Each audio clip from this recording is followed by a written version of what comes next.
O que Jesus fez nos 3 dias entre sua morte e ressurreição? Onde Jesus esteve nos 3 dias entre sua morte e ressurreição? E está consumado.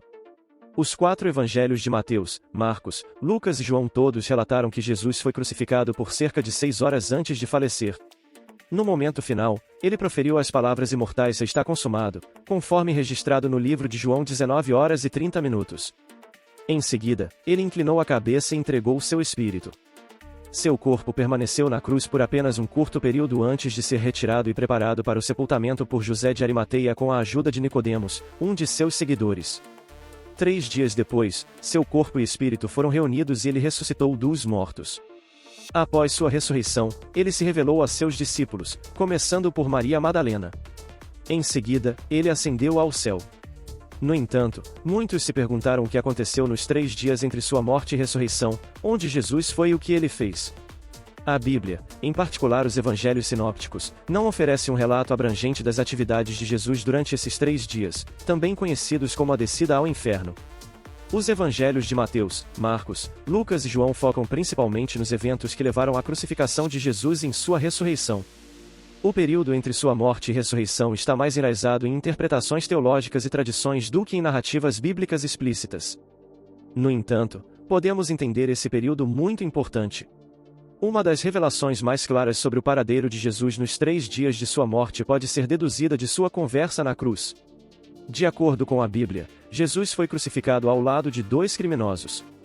Um deles pediu a Jesus que se lembrasse dele quando Jesus entrasse em seu reino, Lucas 23 horas e 42 minutos. A isso, Jesus respondeu, "E em verdade te digo que hoje estarás comigo no paraíso." Isso implica que, após sua morte, Jesus foi para o paraíso ou o céu. Isso faz sentido porque em sua partida, Jesus declarou o compromisso de seu espírito nas mãos de Deus, que, como sabemos, não poderia estar em outro lugar senão em um lugar de bem-aventurança e amor eterno, que é o céu. No entanto, há outro relato interessante sobre o paradeiro de Jesus. Em 1 Pedro 3, 18, 20, diz, "Porque também Cristo padeceu uma vez pelos pecados, o justo pelos injustos, para levar-nos a Deus, sendo, na verdade, morto na carne, mas vivificado pelo Espírito, no qual também foi e pregou aos espíritos em prisão, os quais noutro tempo foram rebeldes." Esse trecho pode ser interpretado de 2 maneiras. Primeiro, pode significar que Jesus, em algum momento entre sua morte e ressurreição, foi ao inferno ou Hades e fez uma proclamação de algum tipo aos espíritos que estavam aprisionados lá.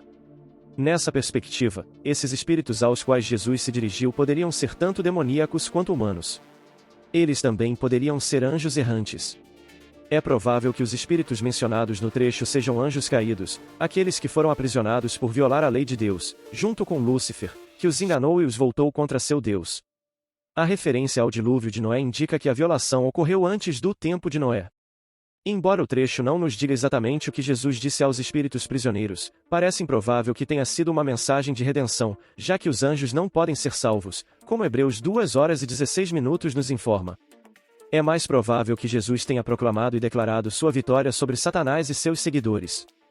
Portanto, sob essa perspectiva, Jesus foi ao inferno para anunciar seu triunfo e declarar sua vitória sobre a morte e Satanás.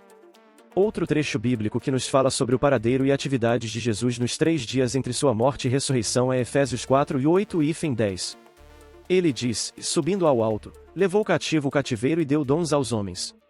O que significa subir, a não ser que também tenha descido às partes mais baixas da terra? Aquele que desceu é também o mesmo que subiu acima de todos os céus para cumprir tudo, como Paulo escreveu, fazendo referência ao Salmo 68, 18. Quando subiu ao alto, levou cativo o cativeiro. Isso é interpretado como significando que, depois de garantir a salvação na cruz, Jesus reuniu todos os redimidos que estavam no paraíso e os levou para sua morada permanente no céu. Essas pessoas incluíam Abraão, Davi, Josué, Daniel, Lázaro, o ladrão na cruz e todos os outros que haviam sido justificados pela fé anteriormente, e os levou de Hades, que é o lugar de habitação dos mortos, para sua nova morada espiritual. Outra maneira de interpretar Efésios 4 é que nos 3 dias entre a morte e a ressurreição, Jesus derrotou e aprisionou nossos inimigos espirituais, ou seja, o diabo, a morte e a maldição do pecado. Em seguida, ele subiu ao alto, ou seja, retornou ao céu vitorioso como Deus. Essa perspectiva também encontra apoio em Mateus 12 horas e 40 minutos, que diz: porque assim como Jonas esteve 3 dias e 3 noites no ventre da baleia, assim estará o Filho do Homem 3 dias e 3 noites no seio da terra. Por fim, é importante observar que os detalhes do que exatamente aconteceu durante esses 3 dias não são explicitamente delineados na Bíblia e várias tradições cristãs têm perspectivas diferentes sobre o assunto. No entanto, temos as próprias palavras de Jesus sobre o assunto: ele disse: hoje estarás comigo no paraíso. Isso nos dá confiança para afirmar que ele foi para o paraíso após proclamar sua vitória sobre a morte e completar sua obra de redenção. Querido Deus, neste momento levantamos nossos corações em oração por todos aqueles que estão doentes e necessitados ao redor do mundo. Sabemos que a tua graça e misericórdia são infinitas e confiamos em teu poder divino para trazer cura e conforto a todos que estão sofrendo. Pedimos que envies tuas mãos de cura sobre aqueles que estão doentes, restaurando sua saúde e vitalidade. Conforta aqueles que enfrentam dor física e emocional, trazendo-lhes alívio e paz. Dá forças aos seus corpos e suas mentes para que possam superar os desafios que enfrentam. Oramos também pelos cuidadores, médicos e profissionais de saúde que trabalham incansavelmente para proporcionar cuidados e apoio aos doentes. Abençoa-os com sabedoria, paciência e compaixão enquanto desempenham seu papel crucial. Além disso, pedimos por aqueles que estão passando por dificuldades financeiras, emocionais ou espirituais. Concede-lhes a orientação e o conforto de que precisam para superar seus desafios. Senhor, estamos cientes de que todos somos parte de uma família global e nossos corações estão unidos em solidariedade. Pedimos que tua luz divina brilhe sobre todos os necessitados, trazendo esperança, cura e paz. Confiamos em teu amor infinito e sabedoria divina para guiar-nos através desses momentos difíceis. Que todos aqueles que buscam sua ajuda encontrem conforto em sua presença. Em teu nome, oramos. Amém. Obrigado por assistir. Deixe seu comentário abaixo sobre esse assunto. Nos apoie se inscrevendo, curtindo e compartilhando este vídeo. Deus os abençoe.